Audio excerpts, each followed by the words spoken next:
Good evening, everyone, and welcome to the Understanding Behavior live stream.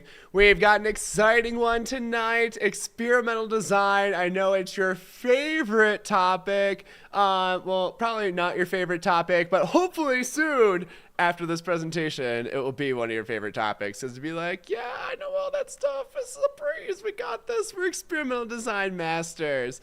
But yeah, it's great to be back. Sorry for missing out last week. I was out purchasing a car and I thought it would be fast, and that was a really naive thing to believe. Buying a car takes forever. I'm just like, I have money, just let me give me the money. I want this car. But they're like, no, we gotta do a bunch of bullshit. And I'm like, okay, whatever. But anyway, I'm glad to be back with you guys. Since we missed last week, I think we're gonna have to up the giveaways a little bit this week. So I think we'll probably give away a Beast Slayer course and maybe some other juicy stuff. So if you're here ready for that, especially if you're looking for that Beast Slayer course, it's a great time, and you might walk away from the stream with a new course in your hand.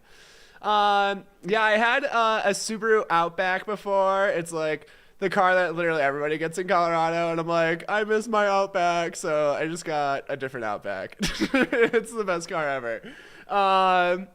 But anyway, looks like we got a couple people testing here soon. We've got Messina or Messina 7 testing next week. Good luck. Heather's testing next week. April on the 16th. Aiden failed by 2 points. Oh no, I'm so sorry. Yeah, we'll talk a little bit about like within we'll talk about single subject and group designs today, and that's the same as like within subjects and between subjects. But yeah, we'll be hitting that today. Aiden, you're the second person today that messaged me. Just got a 398. Oh no, we've got Zovada just got a 398 too. It's like such a frustrating score. You're literally like one question away from passing. Oh, Danny testing tomorrow morning. Good luck, Danny. We've got Tyler 625. Zovana, hopefully that Beast Slayer course will put you over that edge, though. I think like if you're at 398 and now you're doing Beast Slayer, like you're pretty much guaranteed to get through it. As long as you're using the Beast Slayer course in the right way. I know for sure, Hallie. I'm glad you're here, ready to get back at it at least. We've got a lot of people testing soon. Okay, we got some late June. We've got some early July. Exciting stuff. Georgina 395 in April. For sure. If you're at that 395, you gotta find like 395 to 398. You really just gotta find that motivation to keep going, because like you may need to make sure that you're maintaining everything that you've been studying in the last month, and like you just need to build a little bit more, and you're gonna be there. You're 1 to 2 questions away. You're so freaking close. Just keep up that momentum, and you're gonna get it. Zovada, oh my gosh, it's 4 scores above 394. That's so tough.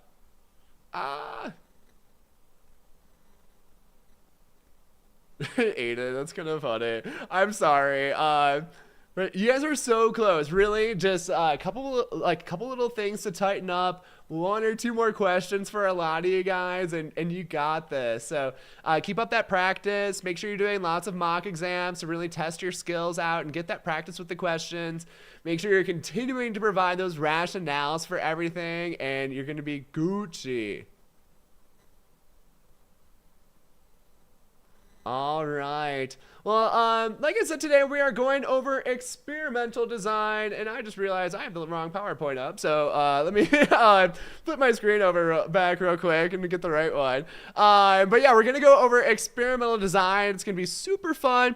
We're probably not gonna get too much into the actual designs today. That's gonna be more about next week. But we're gonna talk about the basics between we're going to talk about like the basics of experimental designs. We're going to talk about group designs, single subject designs. We're going to talk about baseline logic today. We're going to talk about experimental control in general. And we're also going to talk about how to analyze graphs. So we're going to talk about level, trend, and variability and how to look at that on graphs.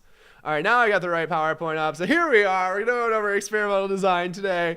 And again, it's going to be super fun. I can't wait to get into this for you all. And hopefully if this is not feeling like a comfortable topic, that it will become a more comfortable topic as we go on. If this is your first time here, I know we got a lot of familiar faces here, but make sure you are checking out Understanding Behavior Shop, where you can get the best and most affordable BCBA exam prep materials out there. Our new signature course is the Behavior BCBA course. We'll be giving away a copy of this to one lucky student today at $325 value. You can walk away with for absolutely free tonight if you're our lucky winner.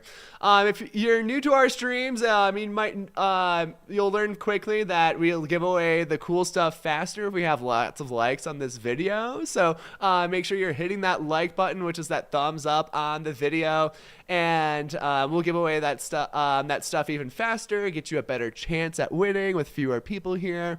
If you want some really great mock exams as well, we've got 2 full mock exams. We're working on Beat the Beast 3 right now, actually, so that should be on the next 2 to 3 weeks for y'all, which is very exciting.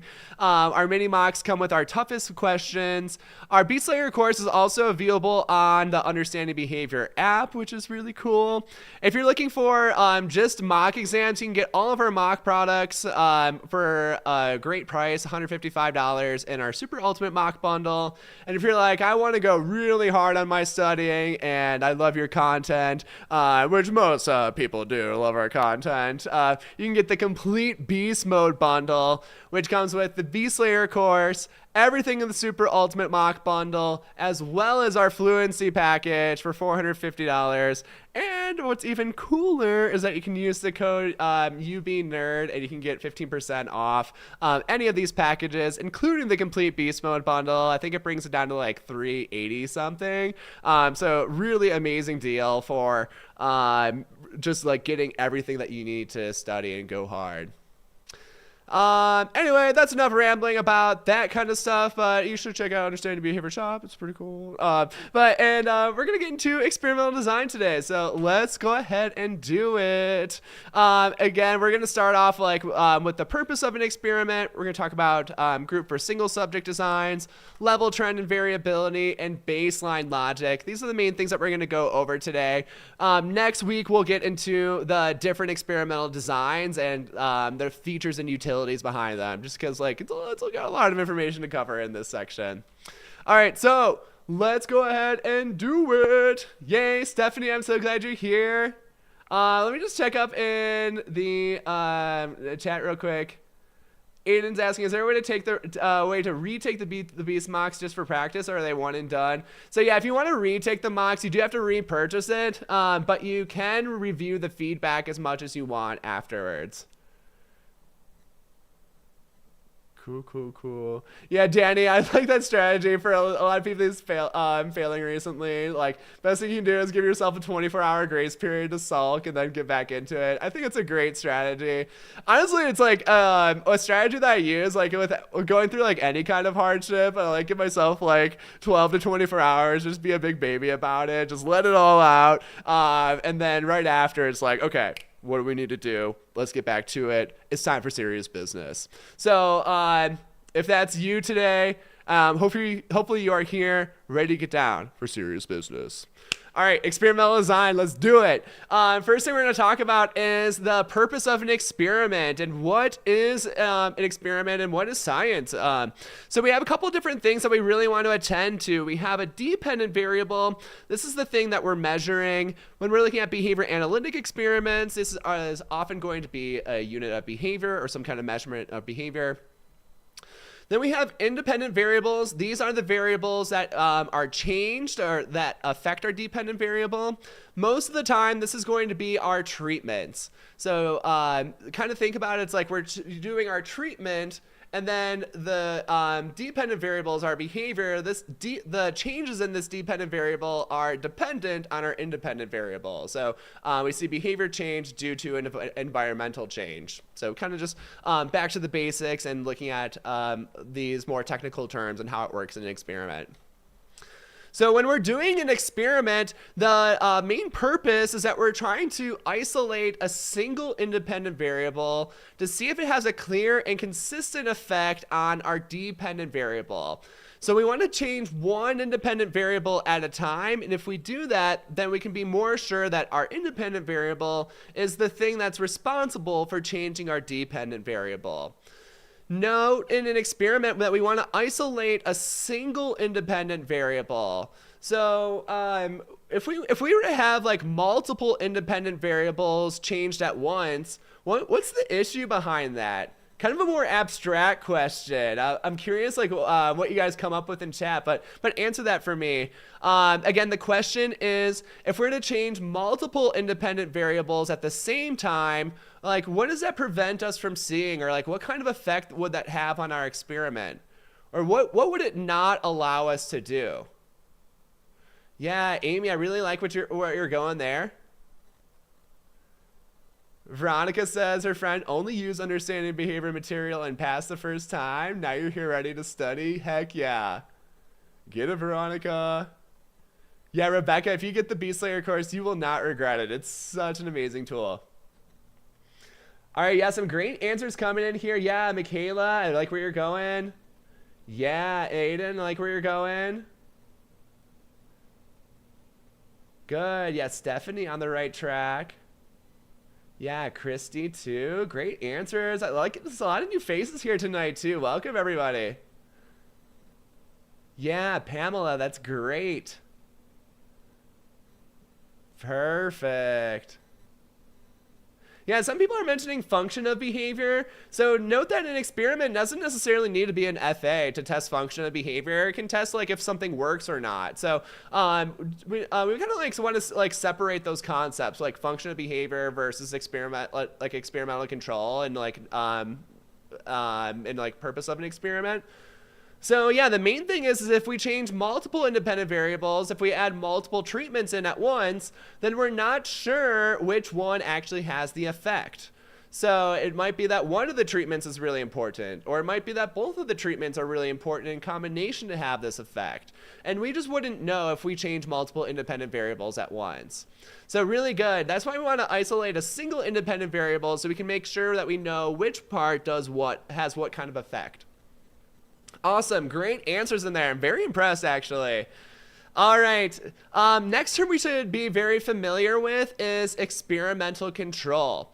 Experimental control is kind of a weird term. So essentially what this refers to is we're proving how strongly the effect of an IV has on a DV through an experiment that isolates the IV. So this essentially tells us like the confidence level that we have that our IV changes the DV in a very specific way. So if we have good experimental control, then we're like, yep, when this thing's there, the behavior is going to go down or the behavior is going to go up. And then if this thing's not there, then it's going to go in the opposite direction. If we have weak experimental control, then it's like, okay, we implement this thing and we're not that sure what's going to happen. So that would be weak experimental control. Strong experimental control is we have confidence, like we implement this variable and the behavior is going to change in this particular way. Cool. Another thing to note is that experimental control is a spectrum. So it's not necessarily like black and white, like yes we have it, no we don't have it. It's like it's a spectrum to like really weak to really strong. So think about this as a very gray thing, not always like do we have it or do we not have it. Sometimes it's more clear to tell, but it's definitely like a gray term and you want to treat it as such. Cool. So these are the basics of an experiment.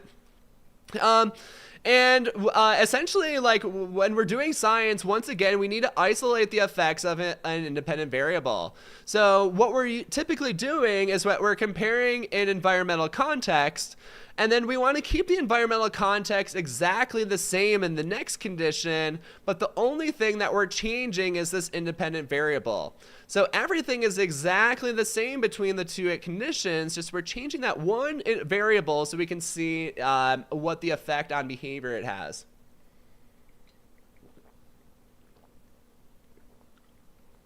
Yeah, so Aiden's asking, is this where we'd use like a BABA design to determine if there's experimental control? So you can, any design can determine experimental control. So I wouldn't limit it to just one design. Any design can do so. Alrighty, let's go ahead. We're going to compare and contrast group designs versus single subject designs. In behavior analysis, we typically don't do a lot of group designs, but it doesn't mean that they're not important. In a group design, essentially what we're doing is that we get a really large group of individuals that we're going to be testing out treatment with. What we're gonna do is we're gonna split these these people into two different groups. There's gonna be a treatment group and there's gonna be a control group. So the control group is going to receive kind of like the current treatment, or they're gonna receive some kind of placebo. So if you're like thinking about like drug studies, they often use group designs. Like they might take a placebo pill versus the treatment group might take the actual pill. In a group design, we're not necessarily looking at the individual changes the changes that happen on any individual. We're kind of like combining all of the data together for everybody in the two groups. And then we're going to use statistical analyses to see if the intervention is generally effective with that population. So so if we're doing like a drug study, like did the group that received the drug perform better than the group that did not receive the drug in a significant way? And again, we're going to use statistics to analyze that. If you're like, wow, I haven't thought about statistics since grad school, luckily on the BCBA exam, they're not going to ask you anything about statistics, so don't worry about that. Typically, group designs are generally accepted by the scientific community because they typically have a very large number of participants in them. So like a small group design might have 20 participants in them. And large group designs might have like 50,000 or more participants in them. The scientific community generally likes these a little bit better because they compare very large groups of individuals, where in single subject designs, we're usually only looking at the effects of like 1 to 5 individuals at a time. So single subject designs are what we most commonly use in behavior analysis, and they have their advantages and disadvantages as well. So instead of comparing the levels of behavior between the two groups, what we're going to do is that each subject's own behavior is going to serve as a control. So we're going to measure the behavior of that individual, then we're going to change the thing and continue to measure the behavior of that individual. Instead of using statistical analyses, we're going to use graphical analyses to see if the intervention is effective and if it has a significant change on a behavior for that individual. And once again, these are not necessarily as well accepted by the scientific community because they have a low number of participants in them. Usually we're going to have like 1 to 5 participants with them. And yeah, Aiden was asking about this earlier. So another term that you might see from these is it within or between subjects. So when we're looking at group designs, these are called between subjects designs. We're just going to abbreviate it there. And then a single subject design is sometimes referred to as a within subjects design. And a way to like kind of make this connection is like with group designs, we're looking at like between the two groups. But with single subject designs, we're looking at everything within the same organism. So that's kind of how I remember it, is like within is like within the same organism. Between is like across different groups. I know, why can't we just have one name for things? You know, everybody's got their different flavor preferences. So I like chocolate, you might like vanilla better, and that's just how the world works, unfortunately. We got to be familiar with it all.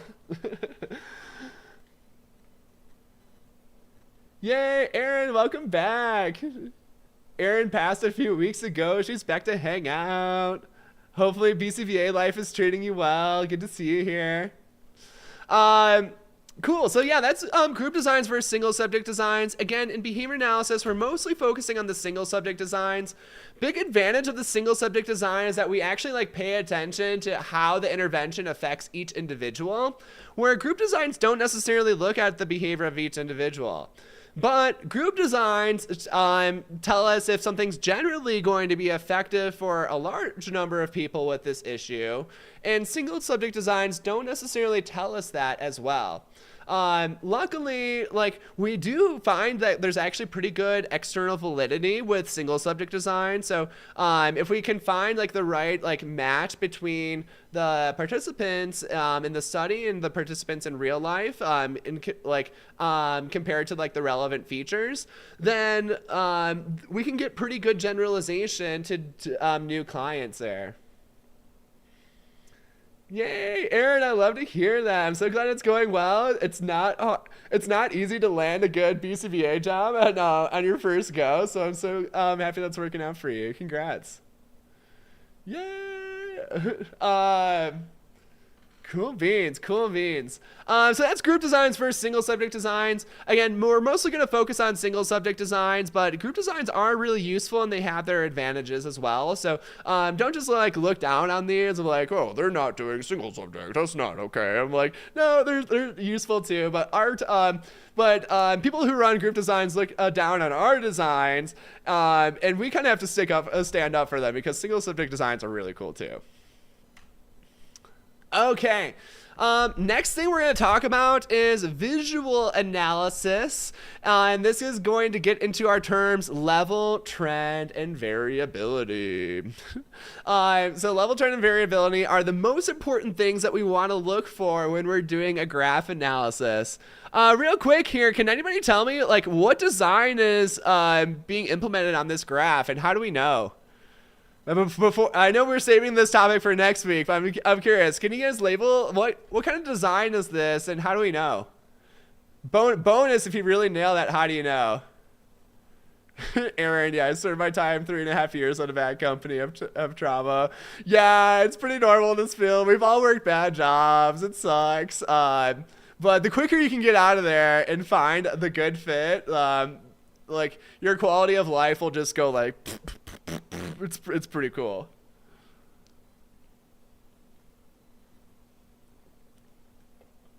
Awesome. Yeah, good answers coming through. Like Nicole's got a rationale. Is it Philomena has a great rationale there. I like it. Good, good, good.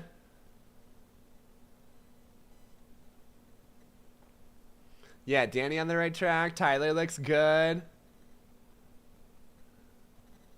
Yeah, it does also say multi-elements. Sometimes your rationale can be really simple. It's like, it is labeled multi-element, so it's a multi-element. Like, that's a totally reasonable rationale. But cool, yeah, this is a multi-element design, also known as a alternating treatments design. The main feature that we want to look at here is the rapid alternation between the conditions. So we go like square, diamond, triangle, diamond, square, triangle. I think I actually skipped one here. Triangle, square, square, diamond, square. But so yeah, you can see like pretty much every session we're switching up what condition is being implemented. That's the main feature that we want to look at. Yeah, a lot of people have been asking about this pairwise analysis here, and it's actually really convenient that we have a pairwise analysis on this graph. So pairwise analysis is just when we alternate between two different conditions. So we see this in this second and third phase here, where we're just alternating between two different conditions. So nothing really that fancy. It's just an alternating treatments where we're only doing two conditions at a time. So that's a pairwise analysis. A lot of people have been asking about that recently. I think we probably need to make that clearer in our materials. Yeah, the phase change lines are these vertical lines here. I know, crazy. It's so convenient that we have that in this graph, though. All right, but yeah, let's talk about level, trend, and variability. The most important feature for visual analysis is to look at level. Level refers to the average of the values of the data points. most often this is going to be calculated by getting a mean of all of the data points. But what we're going to do for our visual analysis exercise is that we're going to estimate. Sorry, excuse me.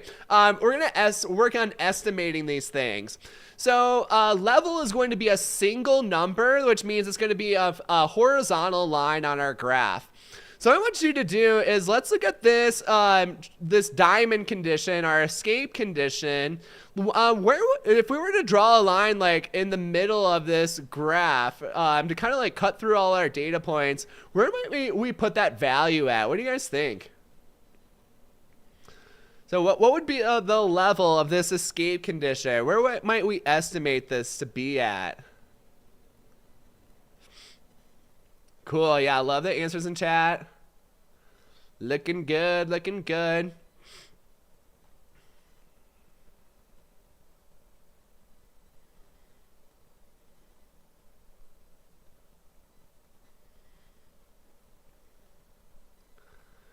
Beautiful. Yeah, really nice job here, crew.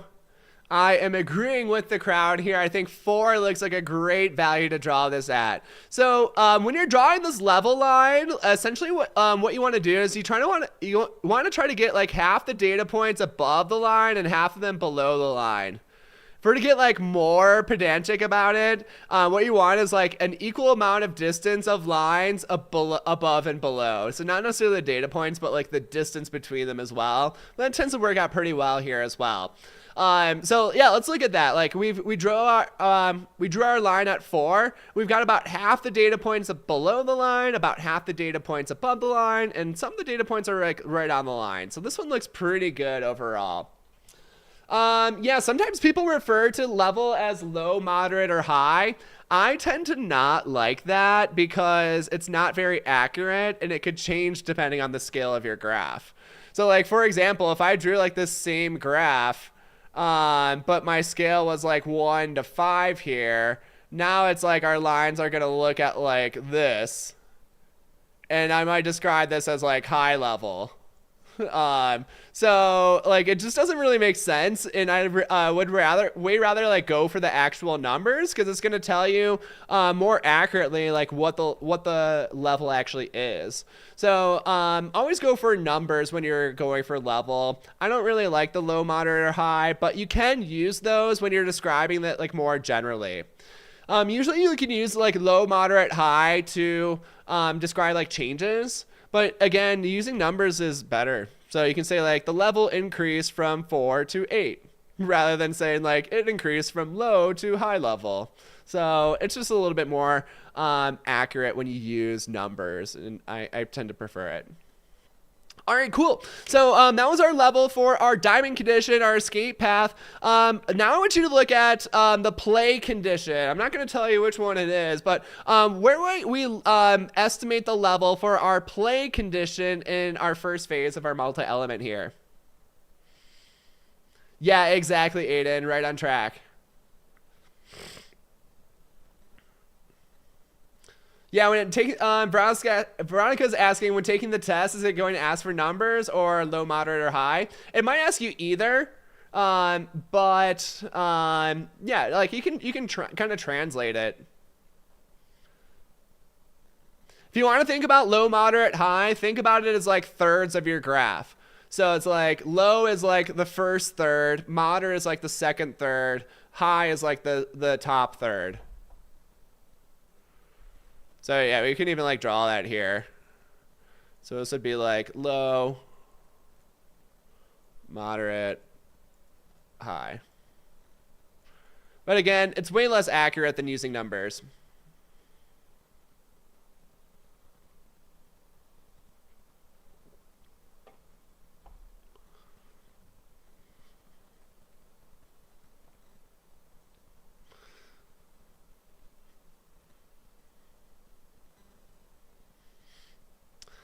All right. Well, actually, nobody got this one. So our it might be hard to read on your screen, but our play condition is our triangle condition. We see that like there's maybe like one instance in this triangle on our first session, but the rest of them are at 0. So our best answer here is actually 0 for our triangle play condition. So the crowd was not right on this one. Don't always follow the crowd. Don't be afraid to get away from them. But this one is 0. We had yeah, like 1 would be here, but like there wasn't a single data point even close to 1 here. Yeah, so play was our triangles. Yeah, attention is our squares. We can see that label here. It's important to be able to read these graphs in the right way. I know it's a really small graph, so if it was a vision thing, I'll give you a little bit of slack there. But make sure you're reading those labels really well because it can get tricky. Yeah, Hallie couldn't see it. That's okay. Yeah, I wish I could like blow these things up a little bit bigger for y'all, but.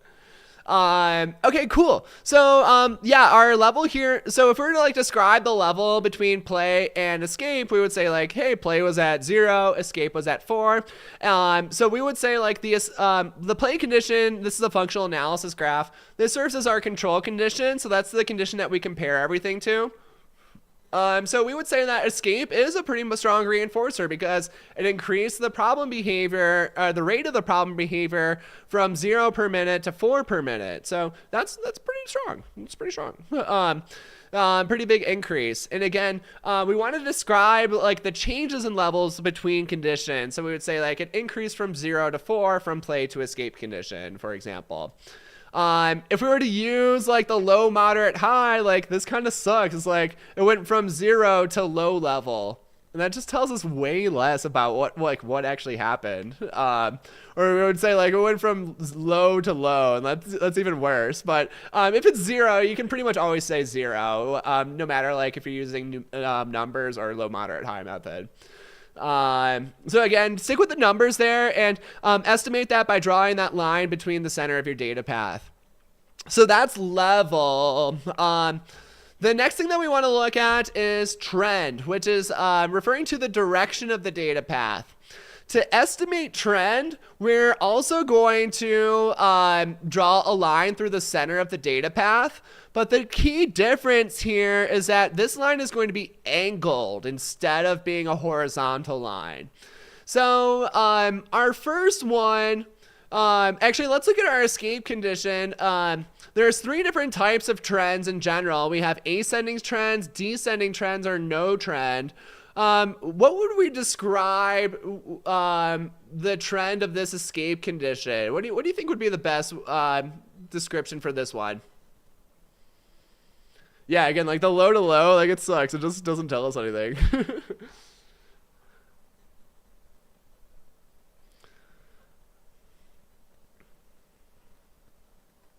So again, to estimate this, we also want to draw a line through the center of the data path, but this one can be angled. A lot of people saying ascending. We've got Tien saying no trend. We got Kayla saying no trend. A couple no trends. Danny sees descending. Okay. Again, we're looking at our escape condition in the first phase of our multi-element. Okay, we got a couple more no trends here. All right. Oh, it's the crowd is switching. No trend. Okay. Yay, Darla. I think it's a great idea. Our mocks, you're going to learn so much from them. And yeah, July 15th, you got plenty of time to study. Yeah, keep coming to these live streams and do those mocks, and you'll be in great shape. Yeah, kind of hard to see. All right, a lot of people are saying no trend. Well, maybe I hinted at it a little too hard here. This one is going to be no trend.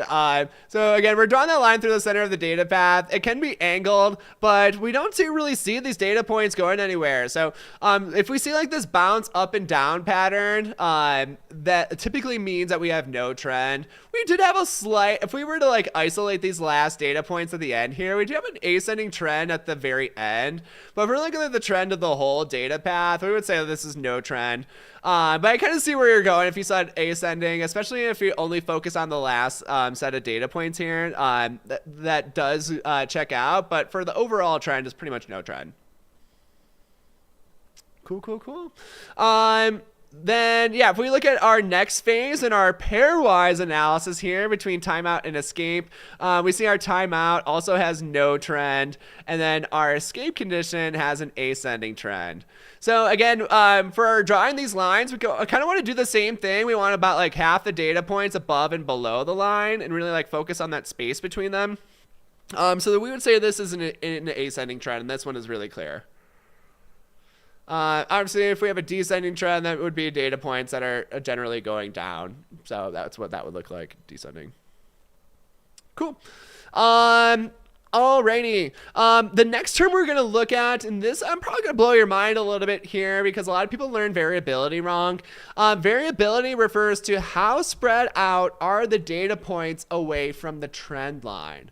So not necessarily how spread out they are in value, but how much do they differ from the trend line? Let's look at an example of that. So we can start with our escape condition here. So what we want to do is we just want to like kind of like observe like how much distance on average is there from these data points and this trend line. So this one, we don't have like great terms to describe it, so we can call this low, moderate, or high. It's a little bit on the subjective end, but it's all going to be kind of relative to the chart and relative to 0 as well.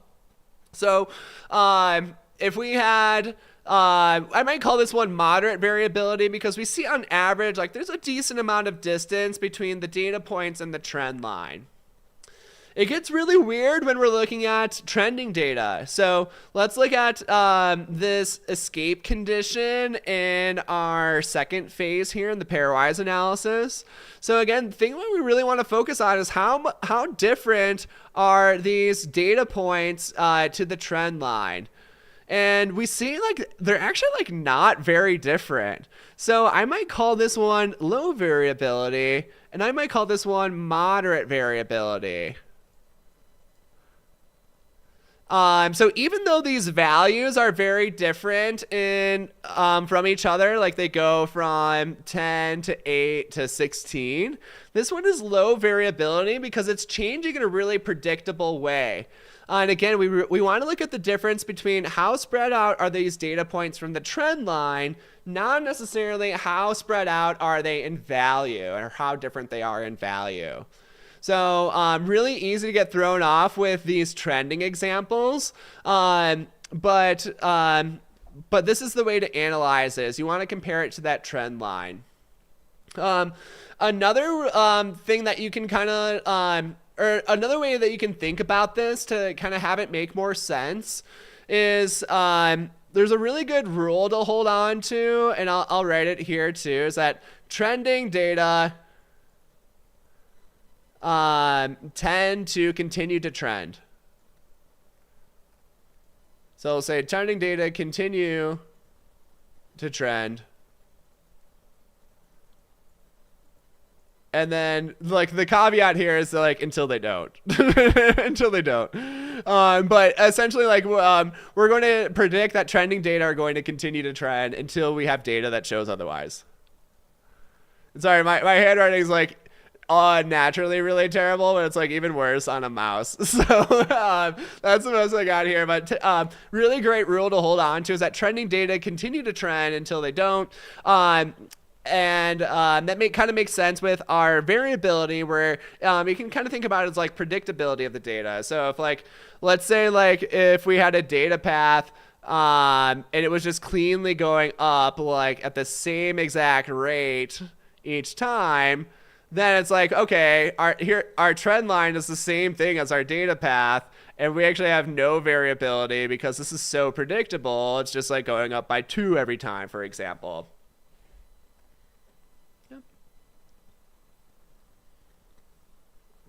Yeah, Darla's asking a good question. Is this the same for baseline logic? Yeah, and we'll talk about this more when we talk about baseline logic, which is actually the next thing we're going to talk about. So, we're looking at the trends in baseline logic. So, like, it's a great rule to hold on to, and we're looking at that. And like, does trending? If the data is trending, it's going to continue to trend.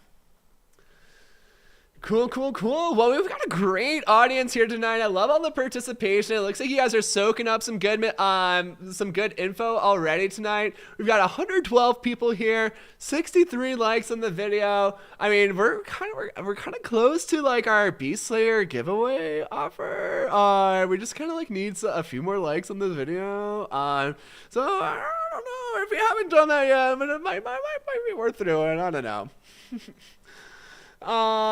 Okay, so that's level, trend, and variability. These are the most important things to look at on a graph. I'm gonna quiz you guys one more time. Which of these three is the most important when we're looking at experimental control? Tell me in chat one more time. Which of these three is the most important to analyze and get down? Okay, we kind of blew past our giveaway offer, so after this one we'll go do our fun giveaway. All right, we got a lot of people saying trend. We got Tien. Tien has been the rebel tonight, saying level. Okay. Alberto says level. We got a lot of trends here. Aaron says trend. Pamela says trend. Darla says variability. Oh, Darla also a rebel tonight. Oh, which one's okay?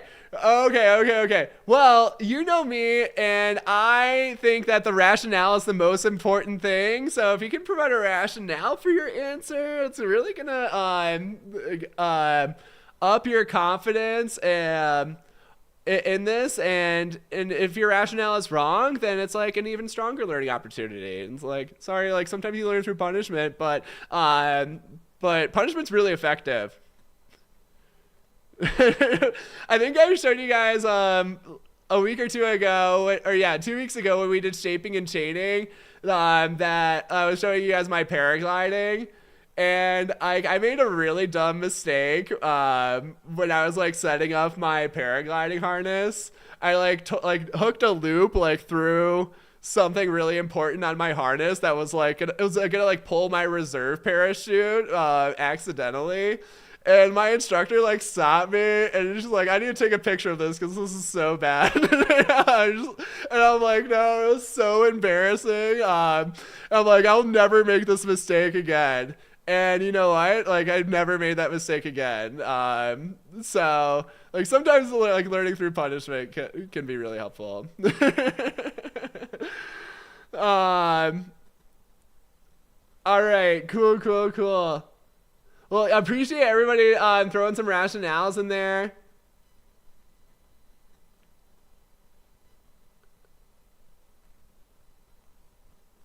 So the answer to this question, the most important of these for demonstrating experimental control is level. Level is the most important. So we want to look at the different values and generally how these values are changing relative to the values of a different condition.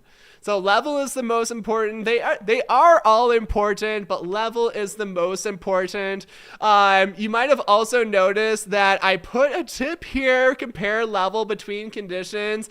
This is the main thing that we want to look at for experimental control. So like we talked about earlier, like with this play and escape condition, we saw like from play, the level was 0 and it increased to 4 in the escape condition.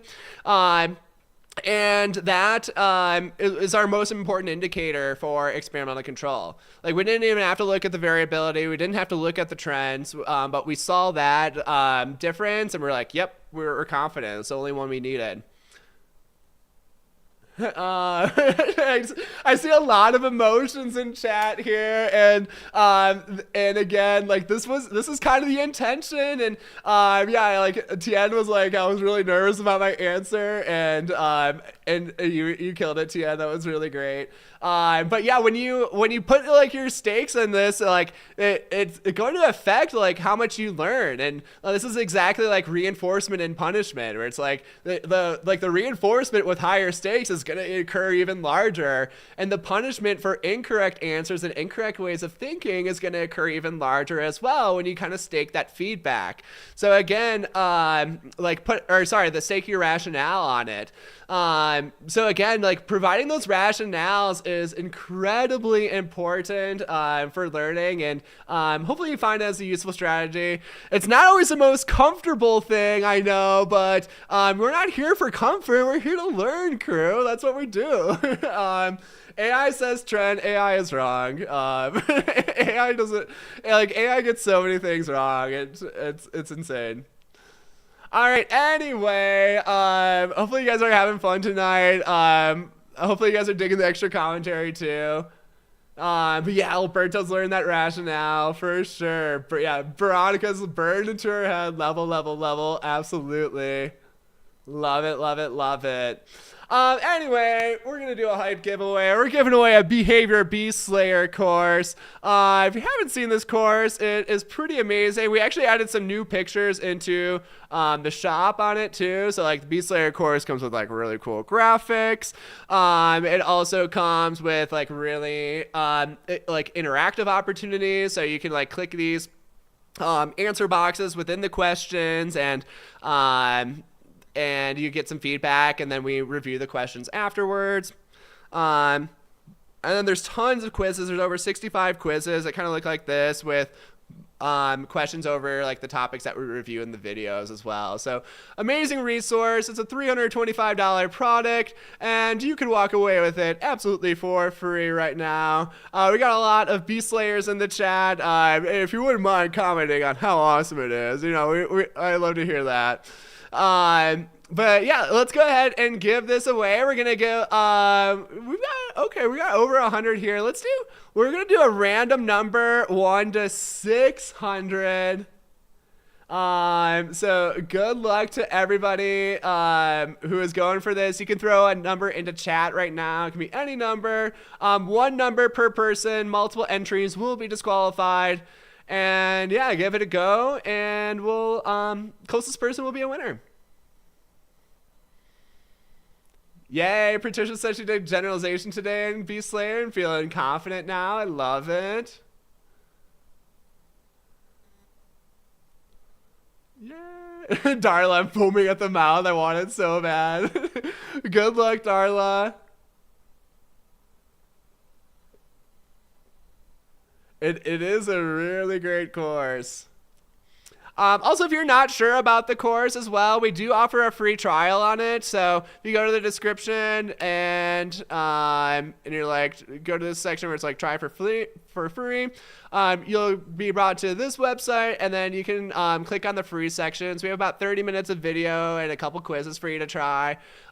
So yeah, feel free to give that a go if you're at all interested or curious about what it's like. Okay, let's go ahead. We'll give you about 10 more seconds for entries, and then we're going to pick this number.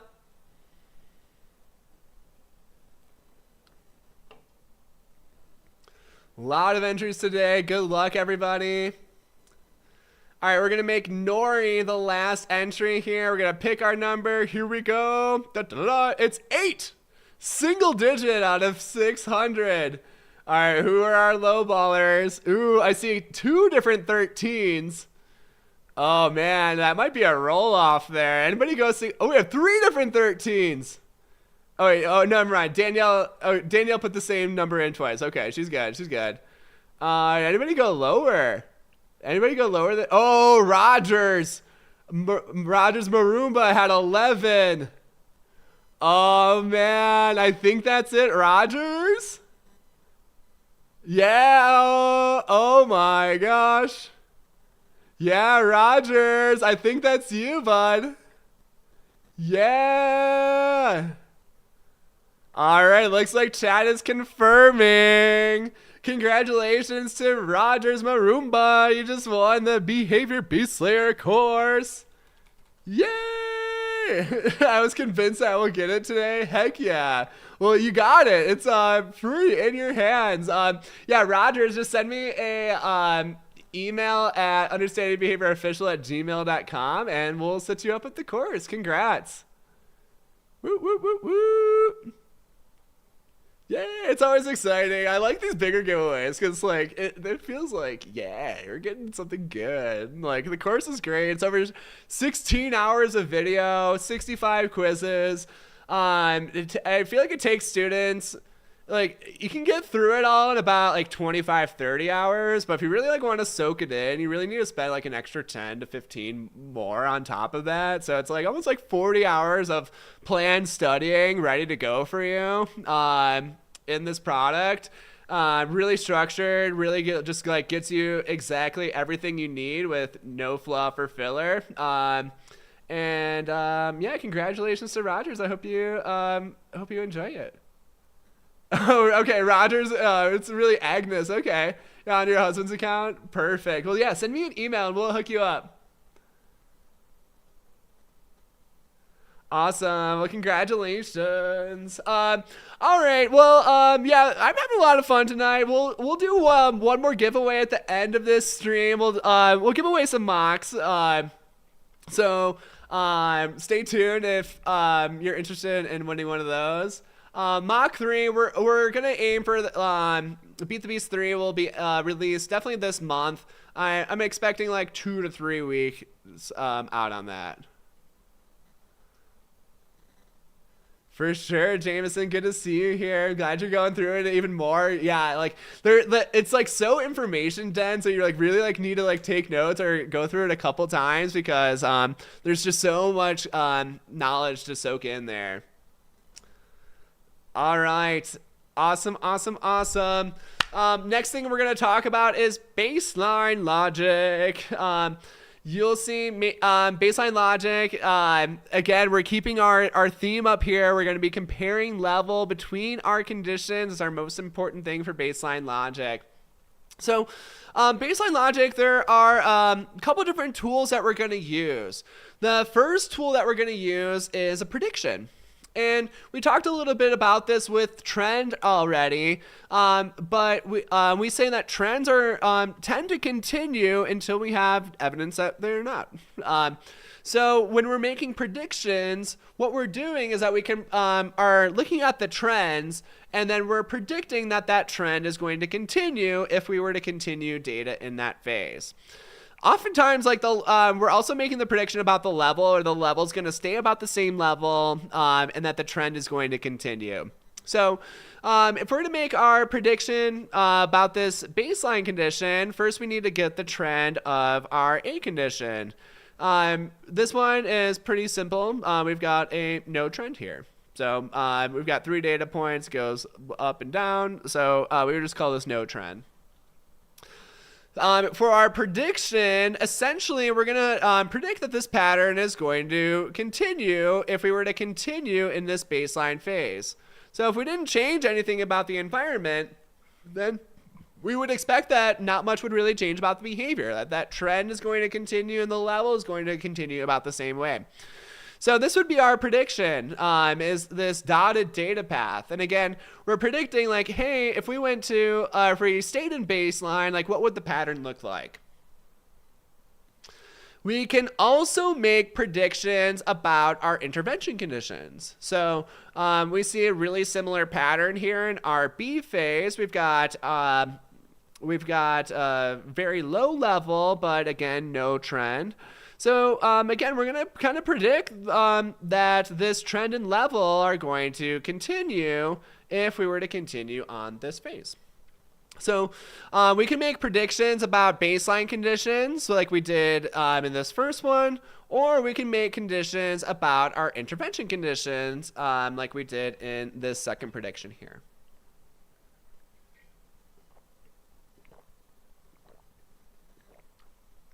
All right, cool beans. So that's our prediction. Next component of baseline logic is verification. So verification is now looking at our second baseline condition. And what we want to see is that we want to see if the behavior goes back to our baseline levels and sustains that same trend. So in our second baseline condition, we can look at verification, and if verification occurred. And essentially what we want to do is we want to look at, like, was our prediction accurate? Now, looking at this one, we kind of saw that there was a little bit of like a warm-up period. So it kind of like took a couple sessions for them to adjust. Like, oh shit, we're back in baseline now. So that's kind of normal. And usually when we're doing like our prediction verification and replication, we'll look at kind of like where the behavior stabilizes out. So we might just focus on these last 3 data points where we see our data kind of stabilize out. So in this one, we predicted that we would have this high level. I'm saying high level because we didn't have numbers on our chart. But we saw this high level with no trend, and we saw that was our prediction. So we would say verification did occur because we see that the level and trend of this behavior also occurred in this condition. It aligns up with our prediction, essentially. Cool. So the main thing to focus on for verification is that this is only going to be for our baseline conditions. For any other design, other than this reversal design, like again, you just want to look at the repeating baseline conditions. Next week, when we go through each of the designs, we'll talk about that as well. So like, how do we show baseline logic in each of our designs? So that'll be a cool feature to add to your books. The last thing here is replication. So replication is very similar to verification, but now we're doing this for our predictions about our treatment conditions. So we made a prediction about our treatment condition where we saw like, hey, we've got low level and no trend. So we predicted that, hey, we're going to stay at low level and no trend.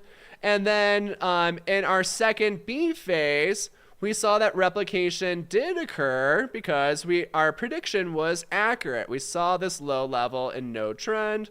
So like, yeah, low level, no trend. So this is check for replication.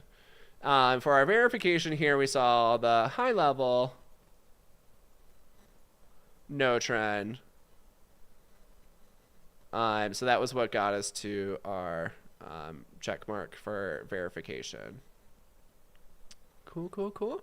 So yeah, kind of just to recap our baseline logic. Predictions, we're predicting that trend will continue if we were to continue that phase. We can make predictions about either our baseline conditions, or we can make predictions about our treatment conditions. Verification occurs when we prove that our prediction about our baseline condition was accurate. Replication occurs when we prove that our prediction about the intervention condition is accurate. And yeah, this is a withdrawal design. Once again, we're not going to get into the individual designs tonight. We're actually going to about to wrap this up here with baseline logic. But next week, we're going to talk about each different design. We're going to talk about how they work, how do we use them, and we'll talk about baseline logic and how it relates to all the different designs as well. Yeah, Darla's asking about affirmation of the consequent.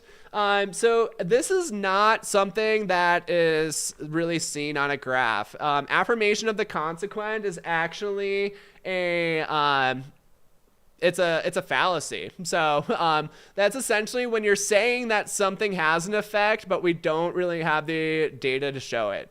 So it's not something you can really clearly see on a graph. Like a lot of people bring that up, and I'm just like, no, just don't sweat about it. But essentially, affirmation of the consequent is like we assume that a change was a result of something, but we don't really have clear data for it. So it's actually a logical fallacy. All right.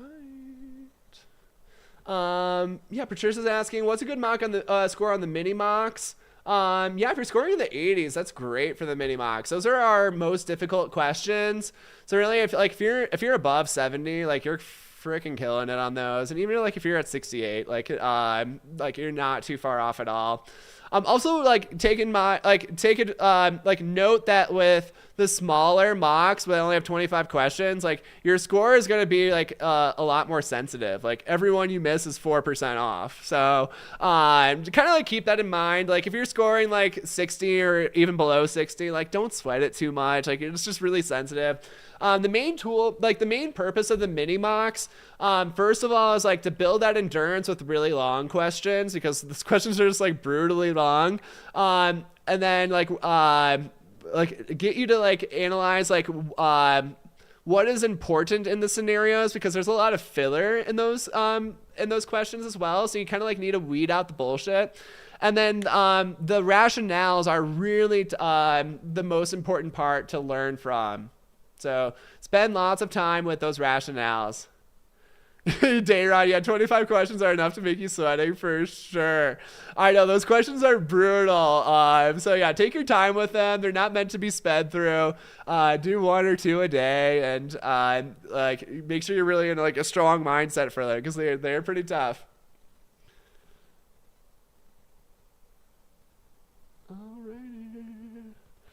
Haley, yeah, our Shopify was being weird. We'll get that sent out to you. Hopefully it's on tonight. Yeah, if you guys didn't notice too, we've got a couple exciting things that were happening in our Power Preppers group tonight. And yeah, I just kind of want to like point attention to those, because it's pretty cool. First of all, we've got Jenny here. Jenny is actually somebody I went to grad school with, and now she's helping out with the UB team. She actually helped to create a lot of the Beast Slayer quizzes, so was a huge help there.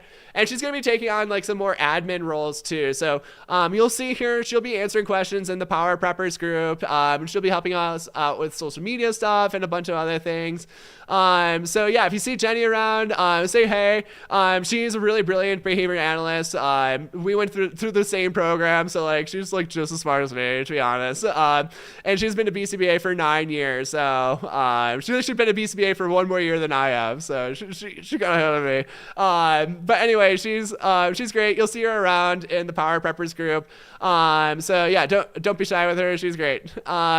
And then other thing, Crystal is not here tonight, but it's her birthday today. So if you see Crystal, make sure you say happy birthday to Crystal.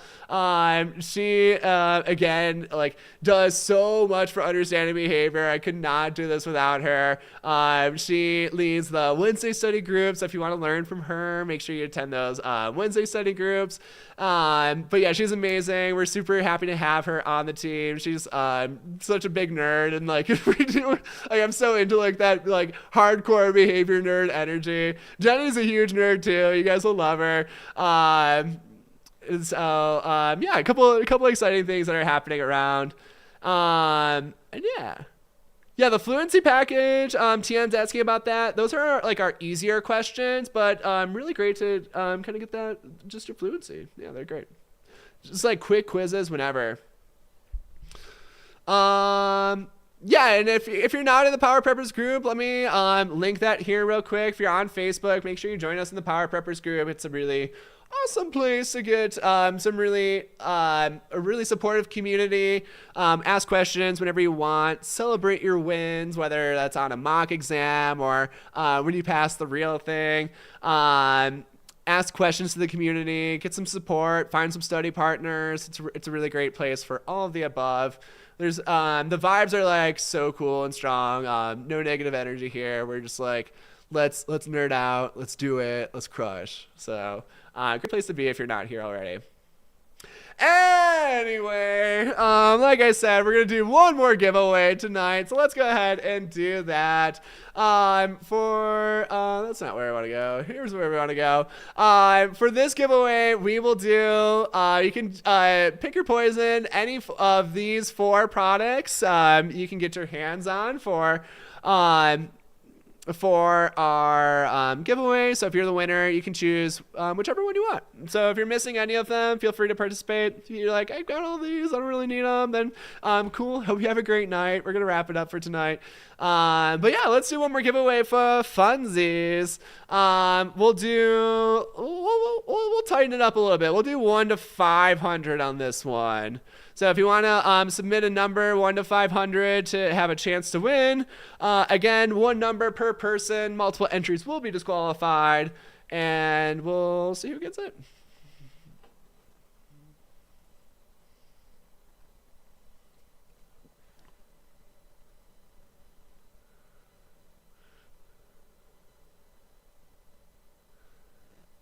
Yay, thank you, TN, for telling everybody about UB.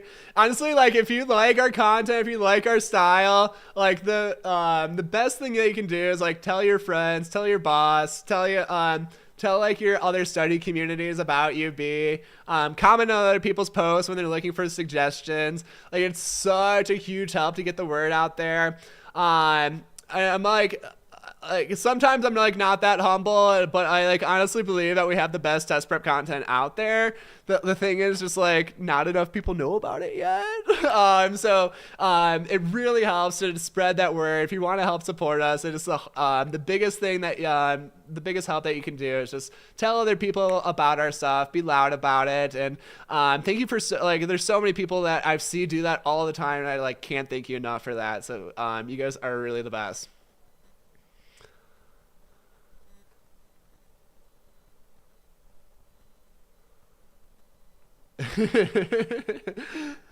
Yes. Hey, Holly. Holly is Hallie's daughter. She likes to call our streams the Zest Fest. I'm like so here for it. I love it. All right, cool beans. Last up here, we're gonna go pick this number. Yay, thank you, Savannah. All right, we're going to make Aaron O'Donnell our last participant here. Let's pick it. We've got 97.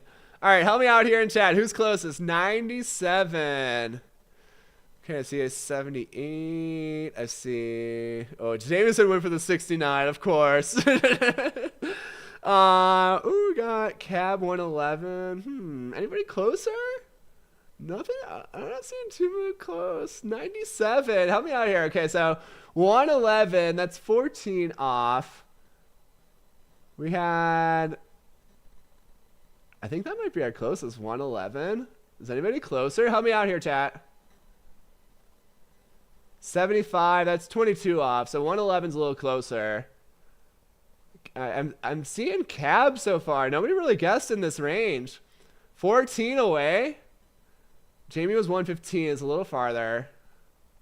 111 Cab. I think it might be Cab here. But I'm like wrong all the time on these, so please help. We have 78, that's 19 off. So Cab. Yeah, 78 is 19 off. So I think Cab is it. 14 away. All right, I'm getting some confirmation here. Yeah, Cab, I think it's you. Hell yeah, hell yeah. Sweet, well yeah, you won one of these 4 products, either the Beat the Beast mocks, the mini mocks, or the fluency questions. Just send me an email at understandingbehaviorofficial@gmail.com. Let me know which one you want, and we'll hook you up. Next week, we'll be back, same time with Experimental Designs Part 2. So part 2, we're going to go through each of the designs. We're going to talk about how they work, what kind of situations we're going to use them for, what kind of situations we're not going to use them for, how they demonstrate experimental control and baseline logic, and all of that jazz. So yeah, we run these streams every Thursday. And then if you're in our Power Preppers group, or if you're signed up for our email list, which is like this bottom left thing here, get on our email list, and we send out a weekly email about our study groups as well, and you can join those absolutely for free. We do Monday, Wednesday groups as well. Sweet. Nice. Alexa off to some Beast Slayer. I love it. Oh, yay, Heather, that's awesome. What company is that, Heather? That's really cool.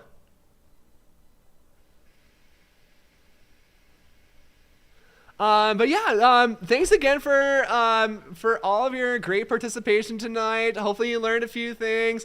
I hope you have a great evening. Hope you have a great rest of your weekend. Oh, Action Behavior Centers, awesome. That's amazing, Heather. Well, yeah, keep spreading the word. I'm glad you guys are enjoying the content so far. Um, Very cool. Well, a lot of ABC people here. That's so funny. Action Behavior Centers is so big. That's cool. That's cool. Well, maybe I'll have to talk to Greg Hanley and folks and see what's up.